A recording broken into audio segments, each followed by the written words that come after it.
आज मैं आपसे अपॉइंटमेंट के महत्व के बारे में चर्चा करूंगा। अपनी जीवन की एक घटना के माध्यम से मैं आपको बताना चाहूँगा कि किसी व्यक्ति से लिया गया अपॉइंटमेंट कितना महत्वपूर्ण होता है। मैंने एक आर्मी ऑफिसर को फ़ोन किया और उनसे बोला कि सर मैं आपसे मिलना चाहता हूँ। उन्होंने मेरे से कहा कल आप ठीक 9 बजे मेरे से मिल सकते हैं।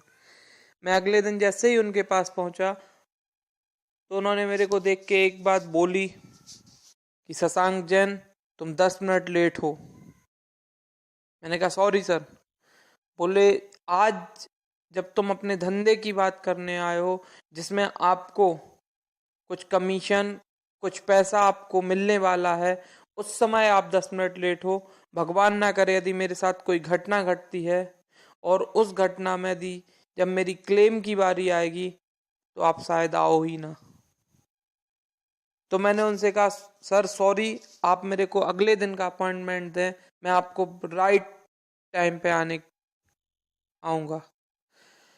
तो मेरे को उनने बोला ठीक है यदि तुम बोलते हो तो मैं आपको कल 9 बजे शार्प 9 o'clock पे मिलने का फिर से अपॉइंटमेंट देता हूँ। अगले दिन मैं जैसे ही सो के उठा, बहुत तेज बारिश थी, पानी बहुत तेज था, लेकिन मैंने उन्हें कमिट किया था कि मैं आपको शार्प 9 o'clock मिलूंगा। मैंने तुरंत तैयार हुआ, कपड़े पहने, रेनकोट पहना और एक जोड़ी कपड़े अपनी डिग्गी में डाले। जैसे ही मैं घर से निकला, उनके घर तक पहुंचते पहुंचते मैं पूरा भीग गया था। उनकी बालकनी में मैंने अपने गीले कपड़े चेंज किए और वो कपड़ों को अपनी डिग्गी में डाला और उन्हें राइट 9 बजे उनके घर का दरवाजा नॉक किया। जैसे ही उन्होंने दरवाजा खोला तो उन्होंने मेरे से पूछा शशांक तुम गीले नहीं हुए? मैंने कहा सर जो गीले कपड़े थे वो डिग्गी में हैं और मैं शार्प 9 o'clock आपके सामने हूँ। आप विश्वास नहीं मानेंगे, उनका पहला सवाल था फॉर्म कहाँ है। ना कोई प्रेजेंटेशन की बात हुई, ना कुछ बात हुई। उन्होंने मेरे सिर्फ एक एटीट्यूड को देख के, सिर्फ एक कमिटमेंट को देख के उन्होंने फॉर्म साइन किया और उन्होंने मेरे को 1 लाख रुपए वार्षिक का प्रीमियम दिया।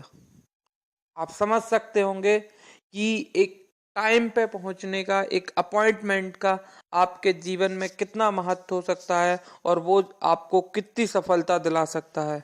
इसीलिए मैं कहता हूँ कि हमेशा अपॉइंटमेंट पर पहुंचे, ना पहले पहुंचे ना बाद में पहुंचे। एट ए टाइम आप उस व्यक्ति के घर में नॉक करें, वो आपकी कार्य क्षमता को समझ सकता है, वो आपकी प्रेजेंटेशन और वो आपके उस काम के प्रति समर्पण को समझ सकता है। Thank you.